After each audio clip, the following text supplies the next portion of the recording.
Trending at viral mismo ngayon sa Raffy Tulfo in action ang pagbigay ng kaso mismo ng babae sa seller or online seller, vlogger na si China Roses na talagang nagpadala mismo ng sirang gold na bracelet, yung bangle.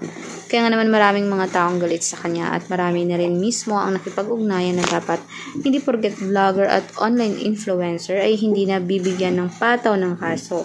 Dahil dapat ay fair enough sa mga tao, sa lahat ng mga kahit paman mismo ikaw ay sikat. Dapat ay bigyan talaga ng halaga, bigyan ng kaso kung nagkasala talaga at napatunayan. Kaya nga napatunayan ito mismo na nga nagreklamo na siya ay tila parang maano sa pera. Hindi na talaga kagandahan pa ng asal ang binigay niya.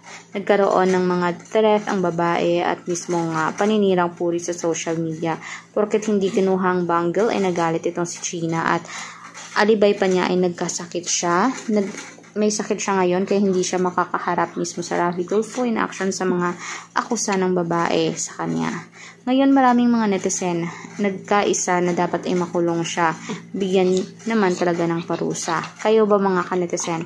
Agree ba kayo dito sa ganitong panukala mismo na dapat ay hindi porket influencer ka ay hindi ka na makukulong? I-komento nyo sa baba ang mga sagot nyo at kung sino ang galit dito kay China Roses.